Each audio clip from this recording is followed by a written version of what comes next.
Halo semuanya, apa kabar? Selamat datang di cerita sebelum tidur.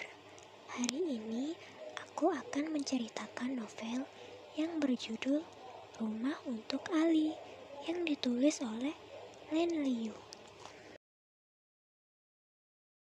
Suasana di sekolah yang termasuk favorit ini. Desain bangunannya yang modern minimalis, tidak seperti sekolah pada umumnya. Serta fasilitasnya yang lumayan lengkap membuat Ali bersyukur karena Abimanyu mau menyekolahkannya di sini.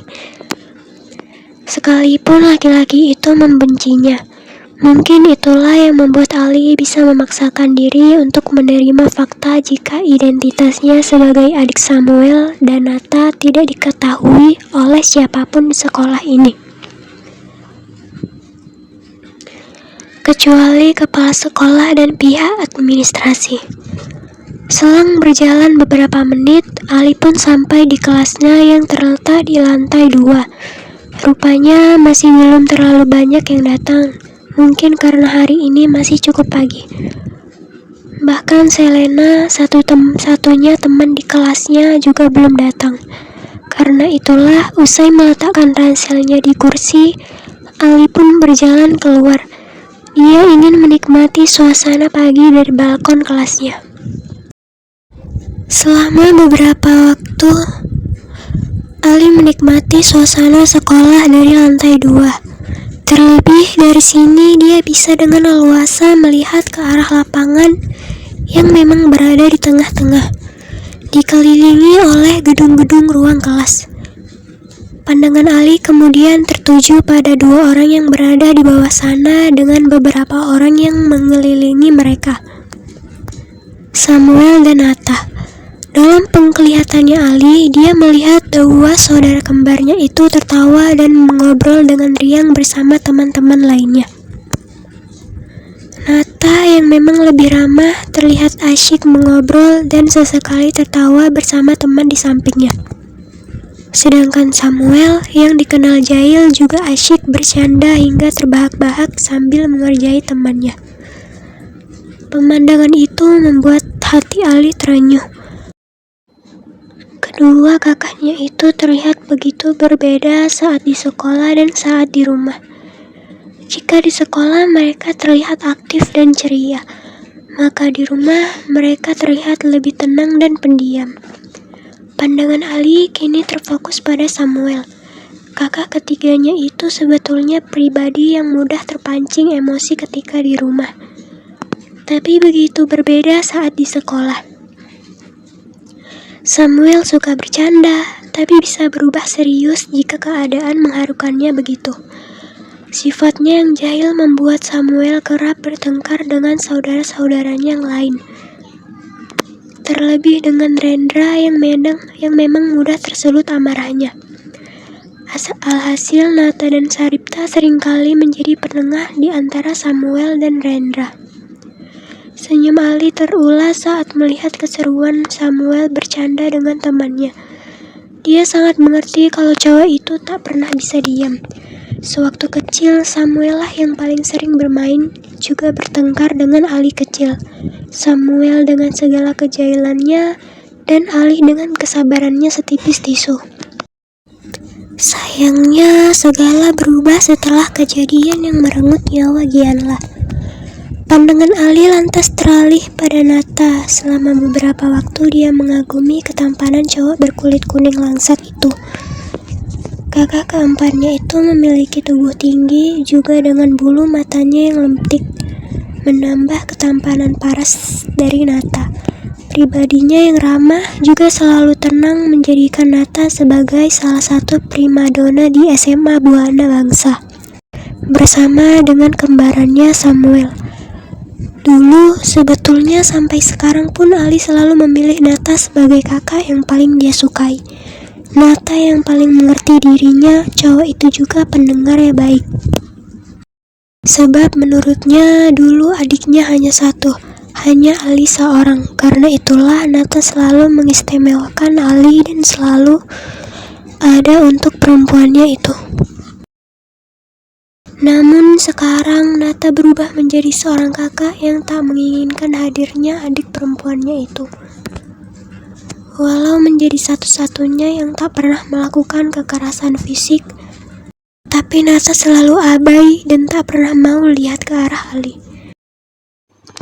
Ada satu rahasia yang belum pernah Ali ceritakan pada siapapun, termasuk teman-temannya dulu. Samuel, Nata, juga kakak-kakaknya yang lain merupakan putra Abimanyu dari istri pertamanya, Sana. Sana namanya. Ali belum pernah bertemu dengan Bunda Sana karena perempuan itu meninggal karena sakit saat Samuel dan Nata masih sangat kecil.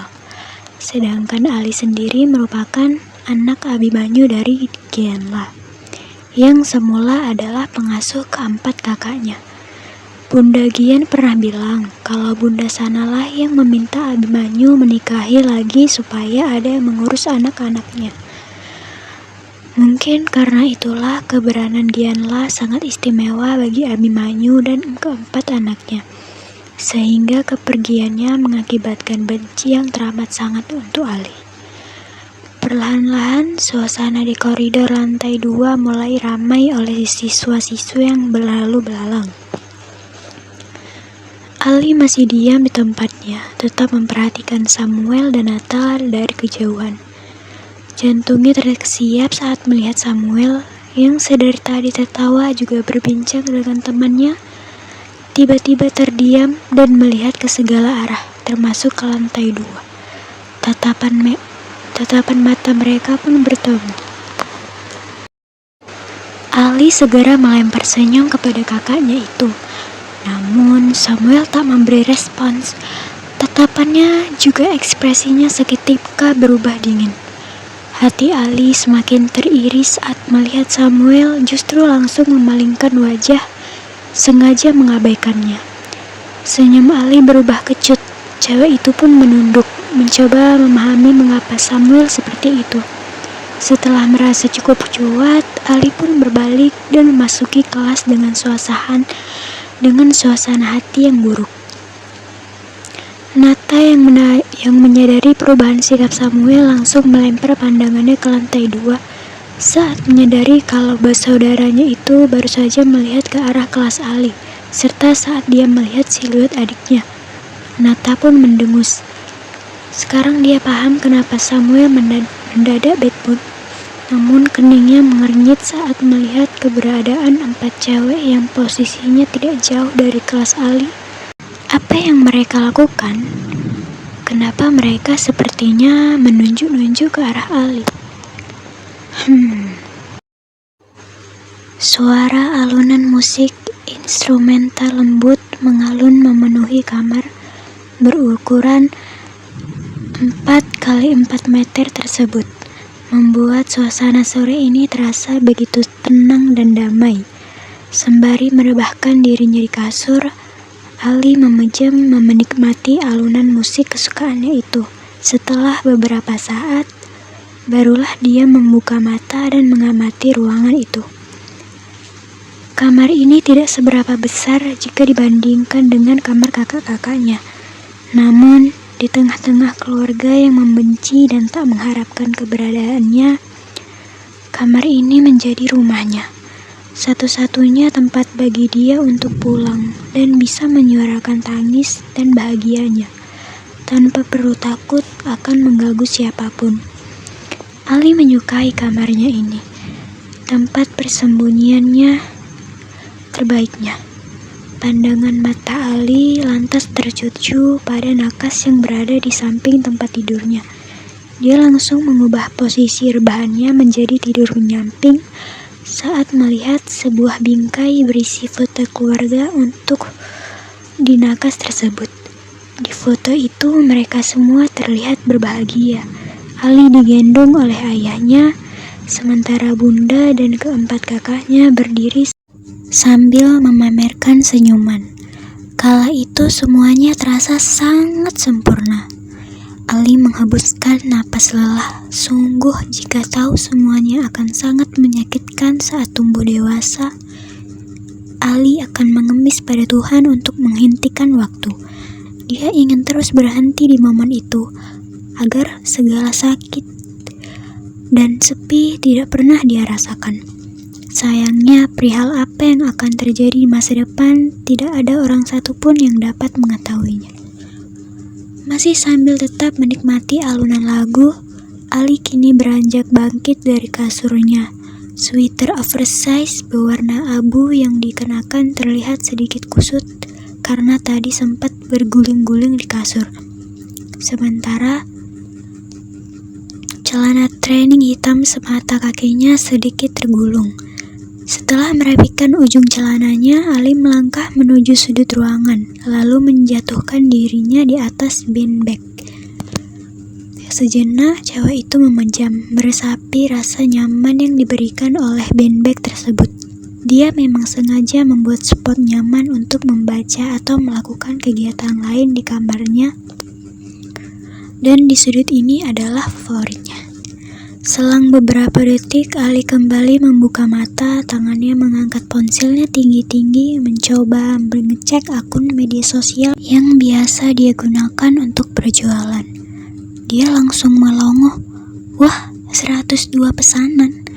Ali menatap takjub soal pesanan di layar ponselnya. Senyumnya pun mengembang.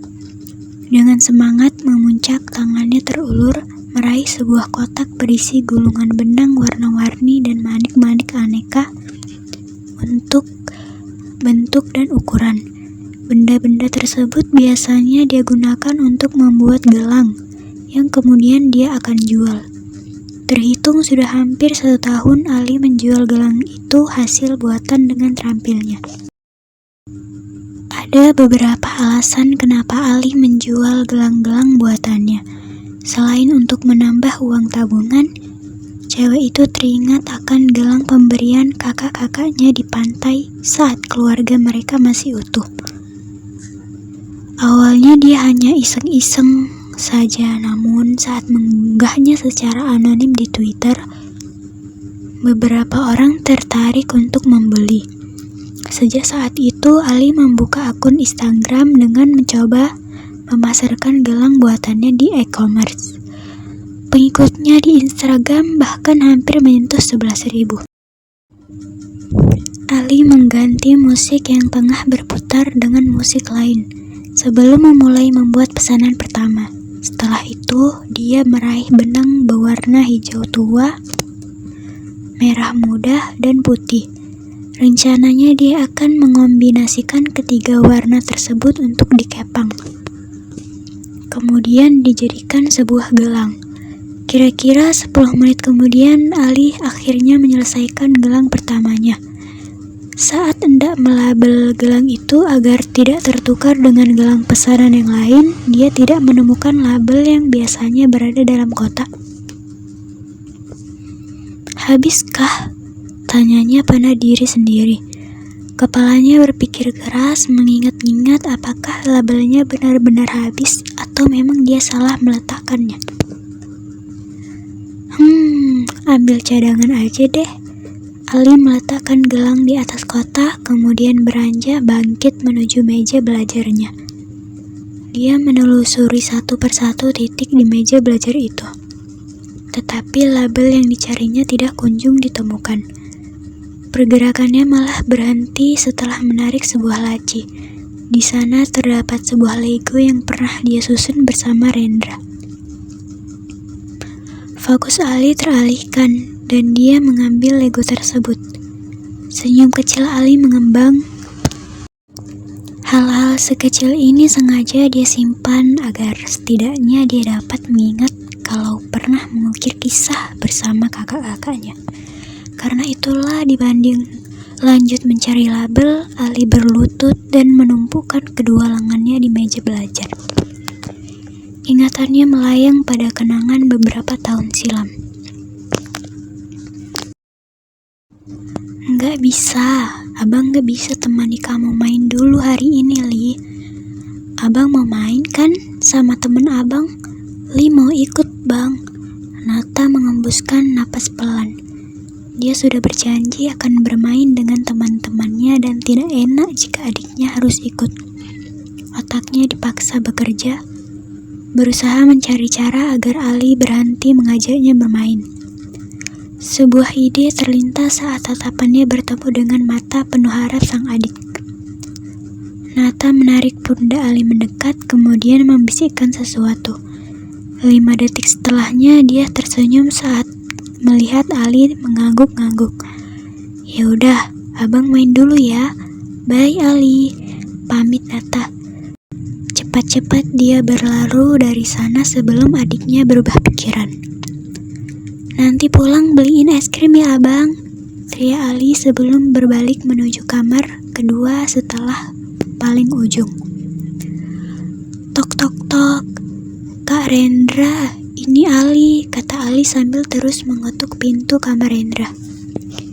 "Iya Li, sebentar," sahut Rendra dari dalam.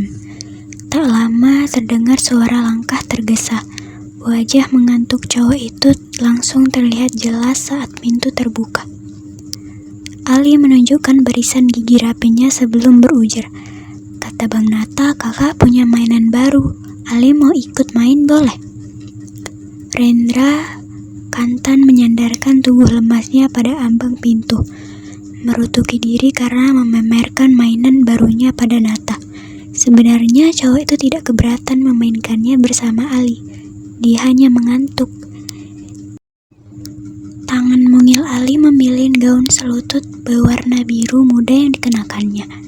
Senyum antusiasnya perlahan sirna. Dia yakin Rendra juga tidak ingin bermain dengannya seperti Nata. "Hehe, ya udah Kak Ren, kalau nggak boleh nggak apa-apa. Ali main boneka aja di lantai bawah." "Heh," Rendra menarik satu kepangan rambut Ali dengan pelan. "Kenapa ini si kecil satu ini drama banget?"